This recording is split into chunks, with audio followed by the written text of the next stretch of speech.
नमस्कार दोस्तों, मैं एसपी स्वागत करता हूं आपका अपने यूट्यूब चैनल ओपन सीक्रेट में। फ्रेंड्स, घड़ी का यूज़ तो आप सब करते ही होंगे और आजकल मार्केट में तो ऐसी घड़ियां मिलती हैं जो आपके टाइम के साथ साथ आपके शरीर का भी पूरा ध्यान रखती हैं। लेकिन क्या आपको पता है कि घड़ी के इन्वेंशन की कहानी क्या है और पहली घड़ी बनाने में कितना समय लगा? तो चलिए बिना टाइम वेस्ट किए वीडियो को शुरू करते हैं। पहले के लोग समय का मापन सूर्य की गति को देखकर किया करते थे, लेकिन बाद में उन्होंने एक ऐसा ढांचा तैयार किया जो सूर्य की गति के हिसाब से समय को मापता था। चूंकि यह घड़ी मेनली सूर्य पर डिपेंड थी, इसलिए वो लोग इसे सूर्य घड़ी भी कहते थे। इसमें एक बड़े से खंभे को जमीन में सेट कर देते थे और जब सूर्य की किरणें उसमें पड़ती थी तो सूर्य के साथ साथ खंभे की परछाई में भी परिवर्तन होता था। इसी परछाई के मार्ग को कई पार्ट्स में डिवाइड कर लिया जाता था और समय का अनुमान लग जाता था। लेकिन इस घड़ी में कुछ कमियां थीं, जैसे रात्रि के समय या बादल होने पर समय का पता इसके द्वारा नहीं लगाया जा सकता था। दूसरी इसकी सबसे बड़ी कमी यह थी कि अलग अलग स्थानों में परछाई की भिन्नता के कारण समय में भी चेंजमेंट आ जाता था।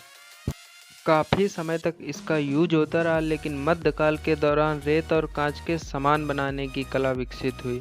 और जैसा कि आपको पता ही है कि आवश्यकता आविष्कार की जननी है, इसलिए अरब के लोगों ने रेत घड़ी का आविष्कार कर दिया। इसमें कांच के एक बर्तन को विशेष आकृति में ढालकर उसके एक खंड में रेत भरी जाती थी। रेत एक छिद्र के जरिए एक खंड से दूसरे खंड में जाती थी और बची हुई रेत और उसकी गति को देखकर बचे हुए समय का अनुमान लगाया जाता था। इसी कॉन्सेप्ट को देखते हुए 16वीं सदी में लोगों ने जल घड़ी बनाना शुरू कर दिया। इसमें एक बड़े से बर्तन में जल भरा जाता था और जल एक छिद्र के माध्यम से दूसरे बर्तन में गिरता था। दूसरे बर्तन में समय को मापने के लिए मार्क किया जाता था। बर्तन में बचे हुए स्थान को देखकर समय का अनुमान लगाया जाता था। लेकिन इसमें सबसे बड़ी कमी यह थी कि इसमें पानी को समान गति से बहने के लिए निरंतर प्रेशर लगाना पड़ता था, क्योंकि यदि पानी कम हुआ तो बूंद धीरे धीरे गिरेगी और देखने वाले को ऐसा लगेगा कि समय अभी बहुत शेष है, जिससे समय का सही मापन नहीं हो सकेगा।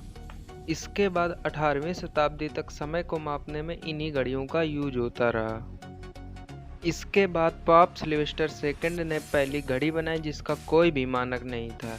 ये घड़ियां आज भी राजाओं के द्वारा बनवाए गए घंटाघरों में लगी हुई हैं। इन सभी घड़ियों में अपने अनुसार समय को मापा जाता था, क्योंकि उस समय समय की कोई इकाई नहीं थी।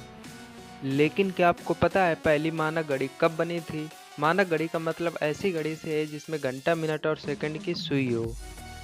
फ्रेंड्स, पहली मानक घड़ी बनने में पूरे 400 साल लगे थे, क्योंकि सन 1300 में हेनरी डेविक ने गोल घड़ी बनाई थी जिसमें केवल घंटे की सुई थी। बाद में 1700 में इसमें मिनट, सेकंड और एक दोलक जोड़ा गया।